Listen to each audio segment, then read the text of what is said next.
بات کرتے ہیں دنیا کے ایک بزرگ شخص اور ایران کے مذہبی اور روحانی پیشوا سید علی خامنئی کی، جن کا آج جنم دن ہے۔ سال 1939 اور آج کی تاریخ جب ایران کے روحانی پیشوا آیت اللہ العظمیٰ سید علی حسینی خامنئی پیدا ہوئی ہیں۔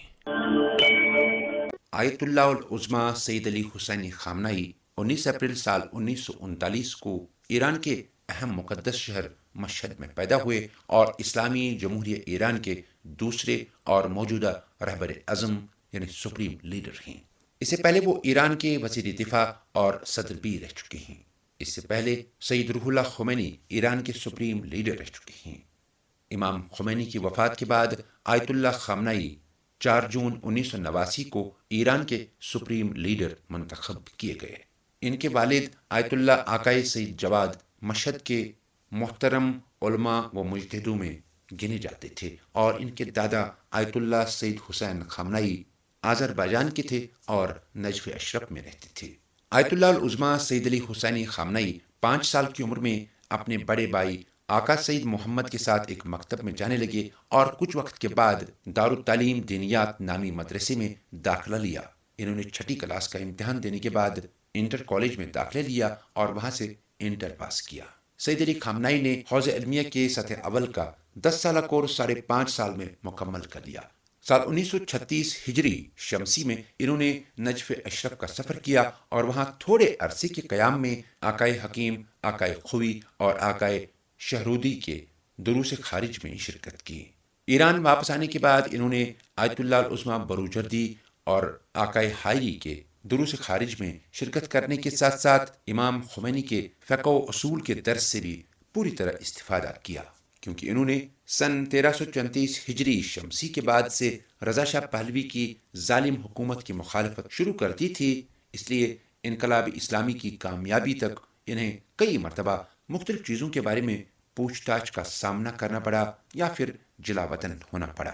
ایرانی اسلامی انقلاب کی کامیابی کے بعد وہ کئی بڑے عہدوں پر منتخب ہوئے، جیسے وہ تہران سے پارلیمنٹ کے نمائندے، شورائے انقلاب کے نمائندے، نائب وزیر دفاع اور تہران کے امام جمعہ رہے۔ وہ 2 بار ایران کے صدر بھی چنے گئے۔ اسلامی انقلاب کے رہبر امام خمینی کے انتقال کے بعد وہ مجلس خبرگان کی طرف سے ایران کے اسلامی انقلاب کے رہبر کے عہدے کے لیے منتخب کیے گئے۔ سید علی خامنئی ایک فقہ ہونے کے ساتھ ساتھ علم، رجال، تاریخ اور ادبیات کے بھی بہت بڑے عالم ہیں۔ اسلامی انقلاب کے رہبر جیسے عظیم عہدے پر رہتے ہوئے بھی آپ فقہ کا درس کہتے ہیں اور آپ نے بہت سی کتابیں بھی لکھی ہیں۔ آیت اللہ العظمیٰ خامنئی 27 جون سال 1981 کو جنوبی تہران کی مسجد ابوذر میں نماز ظہر کے بعد حاضرین سے خطاب کر رہے تھے کہ اسی اثنا میں ٹیپ ریکارڈر میں چھپائے گئے بم کے دھماکے میں وہ شدید زخمی ہوئے۔ اس دھماکے میں ان کے داہنے ہاتھ کو شدید چوٹ آئی۔ اس حادثے کے اثرات نے آج تک ان کا ساتھ دیا ہے اور ان کا داہنا ہاتھ تقریباً معذور ہے۔ اسلامی جمہوریہ ایران کے دوسرے صدر محمد علی رجائی کی وفات کے بعد حزب جمہوری اسلامی کی مرکزی شورا نیز جامع مدرسین حوزہ علمیہ قم نے سید علی خامنئی کو اپنے صدارتی امیدوار کے طور پر نامزد کیا اور امام خمینی جو اس وقت تک صدارتی انتخابات میں علماء دین کے نامزد ہونے کی مخالفت کرتے رہے تھے، ان کی نامزدگی سے متفق ہوئے۔ 13 اکتوبر سال 1981 کو انہوں نے پہلی مرتبہ صدر کی حیثیت سے حلف اٹھایا۔ 4 جون سال 1989 عیسوی کو جب امام خمینی رحلت کر گئے تو صدر سید علی خامنئی کو رہبر کے عنوان سے منتخب کیا گیا اور جولائی سال 1989 عیسوی میں وہ دونوں مناصب پر فائز تھے۔ اسلامی انقلاب کے دور میں ہی سید علی خامنئی وارد کشمیر بھی ہوئے اور انہوں نے یہاں درگاہ حضرت بل میں باجماعت نماز بھی پڑھائی۔ وہ موجودہ اسلامی دنیا میں وحدت اسلامی کے اتحاد و اتفاق کے سب سے بڑے علمبردار تصور کیے جا رہے ہیں۔ سامعین محترم، چند عرصہ قبل حضرت سید علی خامنئی کے ساتھ ایک کشمیری شاعر نے ملاقات کی۔ اس جوان سال فارسی شاعر کو سن کر سید علی خامنئی بہت خوش ہوئے۔ سوشل میڈیا پہ جو ویڈیو اس ملاقات کا موجود ہے اس کی ایک صوتی جھلک۔ زمین بهشت و حاصلخیز کشمیر میگه اگر فردوس بر روی زمین است همین است و همین است و همین است.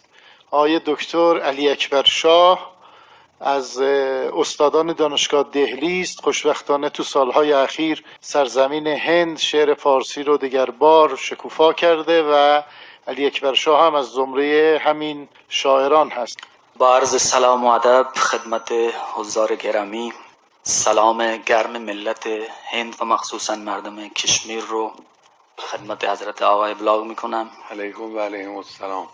در این شکی نیست که از سرزمینی که می آیم در یه دوره مهد اول زبان فارسی بود، اما شرایط فرق کرده و توقع خاصی دیگه از ما نمی رود، چون مدتی شعر فارسی به دست فراموشی سپرده شده بود و در نتیجه مساعی افرادی شمع اقبال برافروختنی خواهد شد، شعر ابریشم کشمیر غنی خواهد شد. آفرین آفرین آفرین. با اینکه بعد رفته لاهور اما هستش کشمیری. طیب الله انفسکم. خیلی خیلی خوب بود، ماشاءالله. شما با اینکه این زبان مادریتون نیست مثل کسی شعر میگید که زبان مادریشه. لطف نداری شما. خیلی خوب بود، خیلی هم مضمون خوب بود هم الفاظ خوب.